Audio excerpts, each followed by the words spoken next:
Bonjour à tous et bienvenue sur la chaîne. Aujourd'hui, nous allons parler d'une actualité qui fait vraiment parler et qui fait réagir sur les réseaux sociaux. Le gardien de l'Afrique du Sud a lancé un appel aux Africains et juste après le match Afrique du Sud vs la Mexique. Et son message, il est très simple. Nous représentons l'Afrique, soutenez-nous. Mais comme toute attente, de nombreux Africains ont répondu négativement.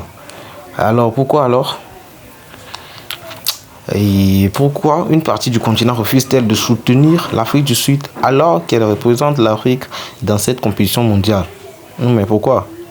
Et c'est ce que nous allons analyser ensemble aujourd'hui dans cette vidéo. Alors le contexte, et l'Afrique du Sud participe à cette Coupe du Monde avec espoir de faire une bonne figure. Ouais. Et dans ce contexte, et après plusieurs années de difficiles, les Bafana veulent montrer qu'ils peuvent rivaliser avec les meilleures nations du monde. Et du coup, dans ce contexte, voir un joueur appelé à l'unité africaine peut sembler tout à fait normal, comme un geste d'unité. Mais après tout, lorsqu'une sélection africaine doit loin dans une compétition internationale, beaucoup d'Africains mettent de côté leurs différences pour soutenir cette équipe.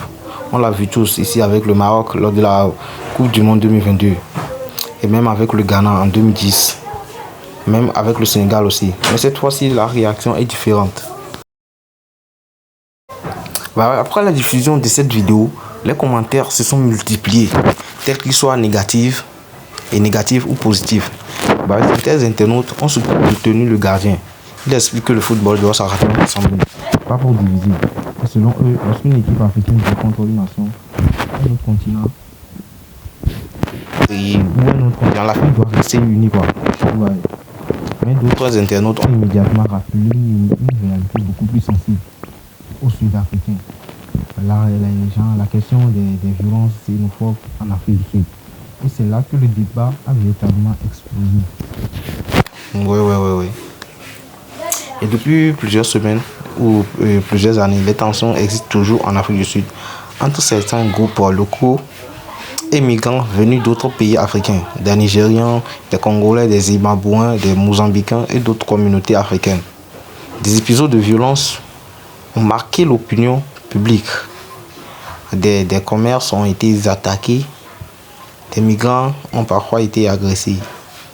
Et du coup, ces images ont profondément choqué de nombreux Africains. Et ces images ou ces vidéos ont fait parler d'eux dans le monde entier, quoi. Et du coup, le résultat final, beaucoup de personnes n'ont pas oublié.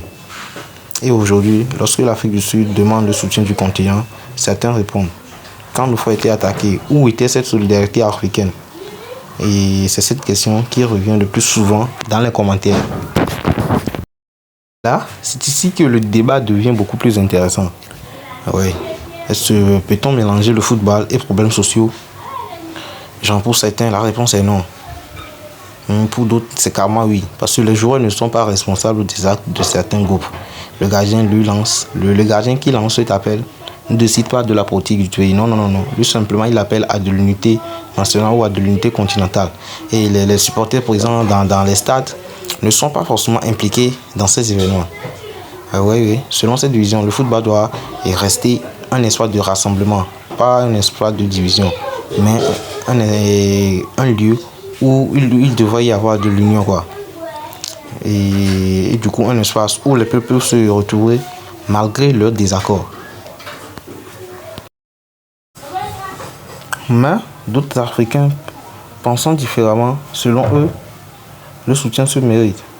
Ils estiment qu'on ne peut pas démarrer une solidarité continentale uniquement pendant les compétitions sportives. Et ça, c'est pas normal, ni possible. Pour eux, l'unité africaine doit exister toute l'année, dans les moments difficiles, tout comme dans les moments faciles, quoi. Dans les crises économiques, dans les problèmes migratoires. Et pas seulement lorsqu'une équipe nationale a besoin des supporters. Ça, carrément non. Et c'est cette frustration qui s'exprime aujourd'hui sur les réseaux sociaux. Ouais. Et beaucoup d'internautes font une comparaison avec le Maroc en 2022. Voilà pourquoi le Maroc avait-il reçu autant de soutien. Parce que de nombreux Africains avaient le sentiment que cette équipe représentait réellement tout le continent. Ouais. Chaque victoire était vécue comme une victoire africaine. Aujourd'hui, certains estiment que l'Afrique du Sud n'a pas réussi à créer ce même sentiment d'unité. Est-ce vrai ou est-ce faux? À vous de savoir. Mais selon moi, c'est comment vous vérité quoi. Parce que les Marocains, ils avaient mérité. Vraiment, ils avaient mérité. Les Marocains avaient mérité le soutien du continent africain. Pas parce qu'il était loyal, mais il avait prouvé qu'il avait mérité quoi. Du coup, c'est une question qui mérite d'être posée. Et moi, mon analyse dans tout ça, et personnellement, je pense qu'il faut distinguer deux choses. D'un côté, les problèmes réels qui existent et qui doivent être discutés. Et de l'autre côté, les joueurs et le football. Vraiment, deux choses différentes à distinguer. Et les joueurs sud-africains travaillent dur pour représenter leur pays. Ils ne sont pas responsables de tous les problèmes politiques ou sociaux. Mais il faut comprendre aussi pourquoi certains Africains ressentent encore la colère. Les blessures du passé ne disparaissent pas du jour au lendemain, ça c'est sûr.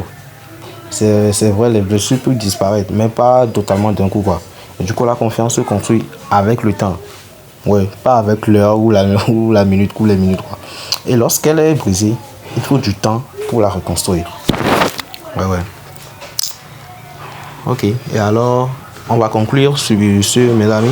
Une chose est certaine, cette vidéo du gardien sud-africain a ouvert un débat bien plus grand que le football même. Là, ce que l'on n'imagine même pas.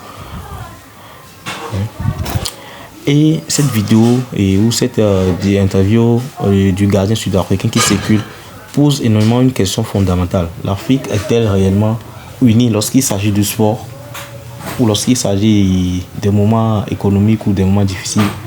L'Afrique s'unit aussi ou c'est juste tout simplement pendant le sport? Ou bien les tensions entre pays restent plus fortes que l'esprit de solidarité africaine? Dites-moi ce que vous en pensez dans les commentaires. Est-ce que vous soutenez l'Afrique du Sud dans la compétition? Bah, moi, je supporte personne, mais moi, je supporte le football. Ouais. Ou comprenez-vous les critiques exprimées par de nombreux Africains? Je veux vous lire, je veux vos avis dans les commentaires. N'oubliez pas de vous abonner, de liker la vidéo et d'activer la cloche pour ne manquer aucune actualité football. À très bientôt pour une nouvelle analyse.